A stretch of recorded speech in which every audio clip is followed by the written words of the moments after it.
আজকে আমি তৈরি করে দেখাবো নার্গিসি কোফতা কারি রেসিপি। এটা খুবই জনপ্রিয় মোগলাই ডিশ। আমরা সাধারণত যত রকমের কোফতা কারি বানিয়ে থাকি তার মধ্যে এই নার্গিসি কোফতা খুবই রিচ অ্যান্ড রয়্যাল। ডিম আর চিকেনের কম্বিনেশনে তৈরি এই নার্গিসি কোফতা কারি দেখতে যতটা লোভনীয়, স্বাদেও ততটাই দুর্দান্ত। তাহলে চলুন শুরু করি। সবার প্রথমে আমি 400 গ্রাম বোনলেস চিকেন নিয়ে এটাকে টুকরো টুকরো করে কেটে মিক্সিতে পেস্ট করে নিয়েছি। এবারে এই চিকেন পেস্টটাকে আমি আবারও একটা মিক্সির জারের মধ্যে নিয়ে নেব। এর মধ্যে অ্যাড করে দেব কিছুটা পরিমাণে কুচানো পেঁয়াজ, একটা মাঝারি সাইজের পেঁয়াজ কুচি আমি এর মধ্যে অ্যাড করে দিলাম। রোস্টেড বেসন দিয়ে দেব 3 টেবিল স্পুন। আমি বেসনটাকে শুকনো কড়াইতে মিনিট 2 মিডিয়াম ফ্লেমে ড্রাই রোস্ট করে নিয়েছি। দিয়ে দিচ্ছি লঙ্কার গুঁড়ো 1 টিস্পুন, জিরের গুঁড়ো দিয়ে দেব 1 টিস্পুন, হাফ টেবিল স্পুন পরিমাণে ধনের গুঁড়ো দিয়ে দিলাম, হলুদ গুঁড়ো অ্যাড করে দেব হাফ টিস্পুন, হাফ টিস্পুন আমি গরম মশলার গুঁড়ো দিয়ে দিলাম, 1 টিস্পুন পরিমাণে নুন দিয়ে দিলাম, আপনারা স্বাদ অনুসারে দেবেন, 1 টিস্পুন রসুন বাটা দিয়ে দিলাম, আর দিয়ে দিচ্ছি 1 টিস্পুন পরিমাণে আদা বাটা, দিয়ে দিচ্ছি 4টে কাঁচা লঙ্কা, তবে ঝালটা আপনারা নিজেদের স্বাদ অনুসারে অ্যাড করবেন। এবারে আমি মিক্সির জারের ঢাকনাটা আটকে দেব আর সব কিছুকে ভালো করে মিক্সিতে পেস্ট করে নেব।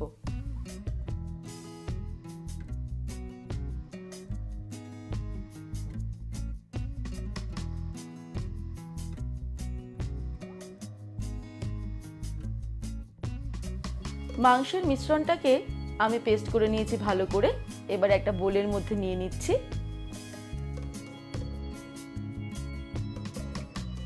এবারে এই মিশ্রণের মধ্যে অ্যাড করে দেব 1 টেবিলস্পুন পরিমাণে রিফাইন্ড অয়েল, আর দিয়ে দেব 1 মুঠো ধনেপাতা কুচি। তারপর আবার ওটাকে ভালো করে মিক্স করে নেব।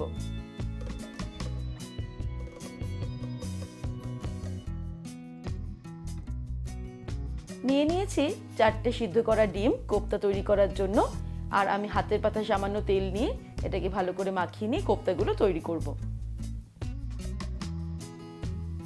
সম্পূর্ণ মিশ্রণের 4 ভাগের 1 ভাগ অংশ আমি নিয়ে নিলাম।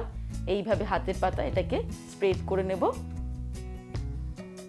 চারিদিকটাতে স্প্রেড করে নিয়ে এর মধ্যে আমি বসিয়ে দেব একটা সিদ্ধ করা ডিম।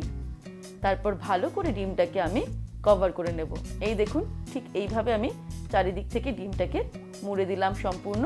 তারপর গোল করে ডিমের আকৃতিরই আমি কোফতাটা তৈরি করে নিচ্ছি। খেয়াল রাখতে হবে কোনো দিকে যাতে ফাটল না থাকে। খুব ভালো করে আমাদের ডিমটাকে কভার করে কোফতাটা তৈরি করে নিতে হবে। আমি ডিমের আকৃতিরই কোফতাগুলো তৈরি করে নেব।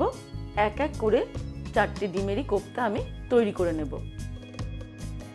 আমাদের খেয়াল রাখতে হবে কোফতাগুলোতে যাতে কোনো মতেই ফাটল না থাকে। খুব ভালো করে আমাদের মুড়ে দিতে হবে।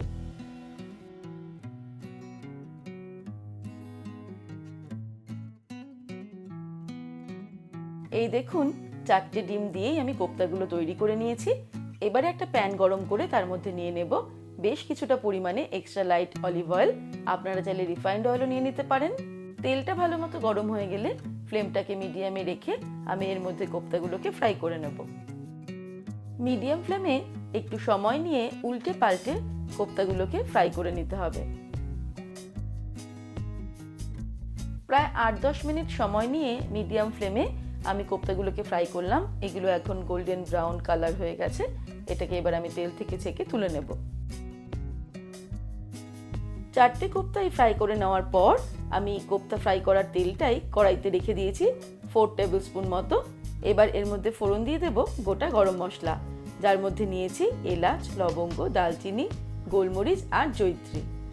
তারপর এটাকে ফ্রাই করে নেব 15 থেকে 20 সেকেন্ড মিডিয়াম ফ্লেমে। ফোড়নটাকে ফ্রাই করার পর এর মধ্যে দিয়ে দিচ্ছি পেঁয়াজ। আমি 2টো মাঝারি সাইজের পেঁয়াজ কুচিয়ে নিয়ে এর মধ্যে দিয়ে দিলাম। পেঁয়াজটাকেও মিডিয়াম ফ্লেমে প্রায় 7-8 মিনিটের জন্য ফ্রাই করতে হবে।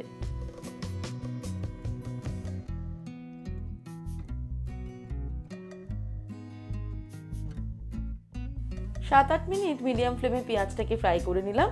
এবার এর মধ্যে অ্যাড করে দিচ্ছি আদা রসুন বাটা। আমি হাফ টেবিল স্পুন আদা বাটা দিয়ে দিচ্ছি, আর দিয়ে দেব হাফ টেবিল স্পুন পরিমাণে রসুন বাটা। তারপর আদা রসুনটাকেও 2-3 মিনিটের জন্য মিডিয়াম ফ্লেমে ফ্রাই করতে হবে।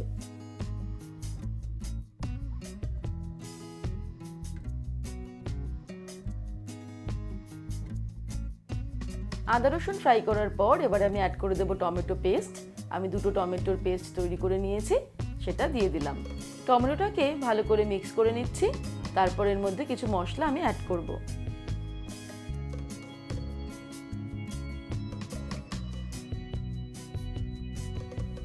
দিয়ে দিচ্ছি 1 টিস্পুন পরিমাণে জিরের গুঁড়ো, ধনের গুঁড়ো দিয়ে দেবো 2 টিস্পুন,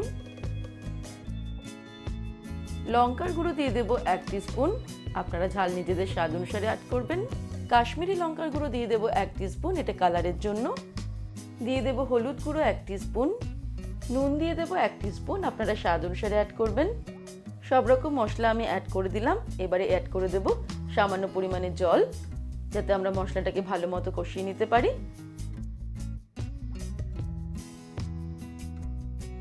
সব কিছুকে মিক্স করে দিলাম। এবার এটাকে আমি ঢেকে দেব 5 মিনিটের জন্য মিডিয়াম ফ্লেমে। তারপর ফিরে আসছি। 5 মিনিট হয়ে গেছে, আমাদের মশলা থেকে তেল ছেড়ে দিয়েছে, মশলাটা কষানো প্রায় কমপ্লিট। এবারে ফ্লেমটাকে একদম লোতে করে এর মধ্যে অ্যাড করে দেব টক দই। আমি ফেটিয়ে রাখা টক দই 3 টেবিল স্পুন এর মধ্যে দিয়ে দেব।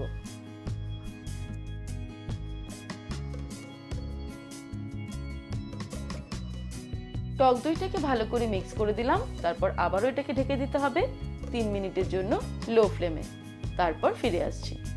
3 মিনিট হয়ে গেছে, এই দেখুন মশলা কিন্তু আমাদের কষানো কমপ্লিট। দেখতেই খুব সুন্দর লাগছে মশলাটা, গ্রেভিটা। এবারে আমি এর মধ্যে অ্যাড করে দেব জল। কোপ্তাগুলো অনেকটাই গ্রেভি সোক করে নেবে, তাই আমি 1 থেকে 1.5 কাপ মতন জল এর মধ্যে অ্যাড করে দেব।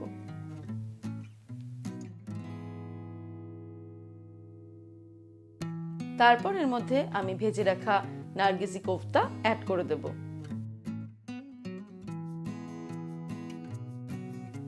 ভালো করে এই ঝোলের মধ্যে কোফতাগুলোকে মিশিয়ে দেব। কোফতা অ্যাড করার পর আমি ফ্লেমটাকে বাড়িয়ে দেব। তারপর যেই গ্রেভিটা ফুটতে শুরু করবে, আমি এটাকে ঢাকা দিয়ে মিডিয়াম টু লো ফ্লেমে 10 থেকে 12 মিনিটের জন্য রান্না করব। তারপর ফিরে আসছি। 10-12 মিনিট মিডিয়াম ফ্লেমে আমি এটাকে রান্না করে নিলাম। আর মাঝখানে কিন্তু দুবার আমি নেড়ে দিয়েছি, আর এইভাবেই কোফতাগুলোকে উল্টে পাল্টে দিয়েছি। তারপর এর মধ্যে অ্যাড করে দিচ্ছি 1/2 টিস্পুন পরিমাণে গরম মশলার গুঁড়ো, আর ফাইনালি দিয়ে দিচ্ছি 1 মুঠো ধনেপাতা কুচানো। তারপর একটু মিক্স করে নেব। সামান্য মিক্স করেই আমি ওভেনটাকে অফ করে দেব। আমাদের নারগিসি কোফতা কারি একদম রেডি টু সার্ভ। তৈরি হয়ে গেল আমাদের আজকের রেসিপি নারগিসি কোফতা কারি। ডিম আর চিকেনের মেলবন্ধনে তৈরি এই কোফতা কারি রেসিপি আপনারা বাড়িতে তৈরি করলে আশা করি সকলের প্রশংসা পাবেন। তাহলে আর দেরি করবেন না, ঝটপট বাড়িতে একদিন ট্রাই করে ফেলুন। তাহলে দর্শক বন্ধুরা, আজকের এই রেসিপি আপনাদের কেমন লাগলো আমাকে ভিডিওর নিচে কমেন্ট সেকশনে কমেন্ট করে জানাবেন। ভালো লাগলে লাইক করার অনুরোধ রইল, আর বন্ধুদের সঙ্গে কিন্তু অবশ্যই শেয়ার করুন। ভালো থাকবেন, সুস্থ থাকবেন। আমি আবার হাজির হব নতুন নতুন রেসিপির সঙ্গে। নমস্কার।